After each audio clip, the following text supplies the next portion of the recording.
Quem luta pela reforma agrária no Brasil não teve muito o que comemorar em 2015. O número de assassinatos no campo, por exemplo, cresceu. É o que mostra balanço elaborado pela Comissão Pastoral da Terra. O relatório aponta também o aumento da destruição das florestas e do uso de veneno.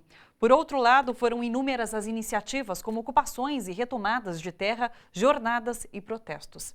Para entender melhor esse panorama sobre 2015, do ponto de vista dos movimentos do campo, nós recebemos aqui no estúdio o Padre Antônio Naves, da Comissão Pastoral da Terra. Seja bem-vindo, Padre. Boa noite. Boa noite. Boa noite a todos, boa noite aos que estão assistindo e agradeço o convite da TVT.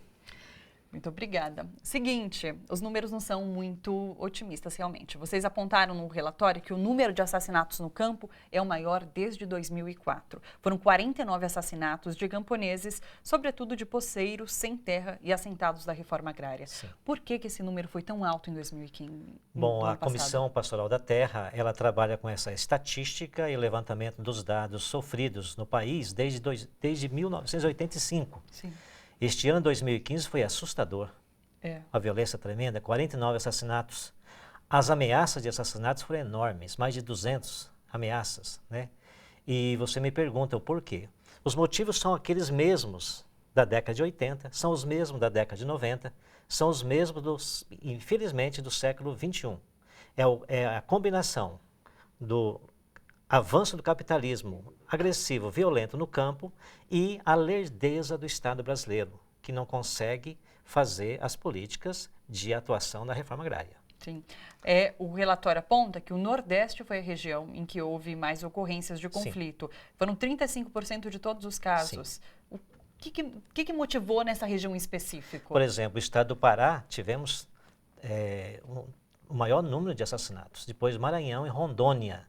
Só no Pará, para ter uma noção assim, extremamente triste, é difícil até a gente falar isso em público, uma família inteira, 6 pessoas foram assassinadas por fazendeiros latifundiários, tomando a terra e tomando o que tem embaixo da terra, os minérios. Sim. Então, a gente entende, todo mundo vai compreender que esse avanço do capitalismo é a chamada apropriação ou, usando uma palavra mais modernizante, privatização do campo. Privatização da natureza. Isso é o fim último do avanço do capitalismo na natureza. E depois a destruição total. Quando esses crimes acontecem, essa questão é colocada em debate? Vocês conseguem colocar nesses episódios? Você vê qual espaço que nós conseguimos colocar. Por exemplo, a Comissão Pastoral da Terra faz esse levantamento todo ano. E em abril sempre é lançado para todas as entidades e esferas do governo federal e também em nível internacional. Para a ONU, por exemplo, Sim. É enviado todo esse material. Quando acontecem os fatos, evidentemente que os agentes pastorais, de movimentos populares, partidos, sobretudo os partidos mais da esquerda, correm e denunciam. A denúncia é imediata. Mas a gente sabe que no Brasil existe a impunidade para os poderosos e a punidade enorme em cima dos trabalhadores e trabalhadoras. Então, há um debate é permanente, mas nós não conseguimos atingir a chamada mega mídia. Graças a Deus temos a TVT, que é possível a gente contar essas coisas.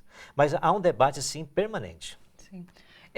Quando acontecem esses assassinatos, você falou muito em impunidade. Esses assassinos são punidos? É possível chegar nessas pessoas?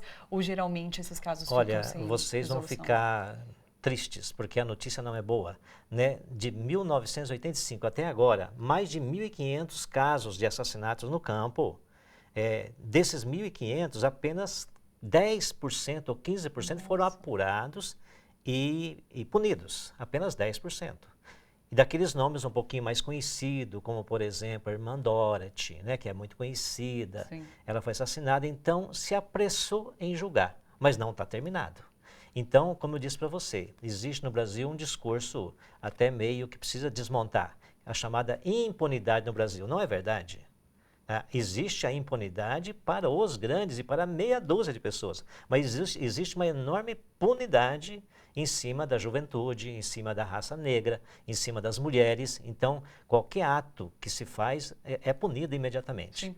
Quando você fala em Em ameaças, como acontece no dia a dia dessas pessoas essa ameaça? Como que é isso? As ameaças são de várias formas. Por exemplo, Maranhão. Né? Maranhão, eu estive lá recentemente. Então, as comunidades quilombolas que nasceram naquela região, vivem naquela região, estão ao lado dos lagos e rios ali, plantando desde sempre. Então, o latifundiário, o fazendeiro aqui do sul, sobretudo do sul, quer tomar essas terras. Então, ele vai, aos pouquinhos, com capangas, primeiro, propõe compra da terra. Segundo, evidentemente que eles não vão vender a terra. Então eles pressionam com dinheiro, depois pressionam com fogo, como é o caso de uma criança agora no Maranhão, foi morta porque botaram fogo na casa, 8 anos. Né? As redes sociais transmitiram essa notícia, mas a grande mídia não. 8 anos de idade, né? Estava dentro da casa, né? da comunidade quilombola. E os fazendeiros, então, botaram fogo na casa. Essa é uma forma comum de fazer as ameaças. Qual a expectativa agora para 2016? A expectativa é que, primeiro, o Estado brasileiro, o governo brasileiro, repõe o que retirou em 2015. Né? 50% do INCRA foram retirados. Né? Do Ministério da Reforma Agrária foram retirados 49% dos recursos. Então, dessa forma, não vai executar nada. Terceiro lugar, a perspectiva, mais do que perspectiva, uma exigência que o governo cumpra com as promessas de 2015 que não foram cumpridas. Prometeu-se de assentar 30 mil famílias no campo, assentou mais ou menos 10 a 13 mil pessoas. E a meta até 2018 é assentar os 120 mil pessoas que estão acampadas no Brasil. É uma vergonha, é um crime, né?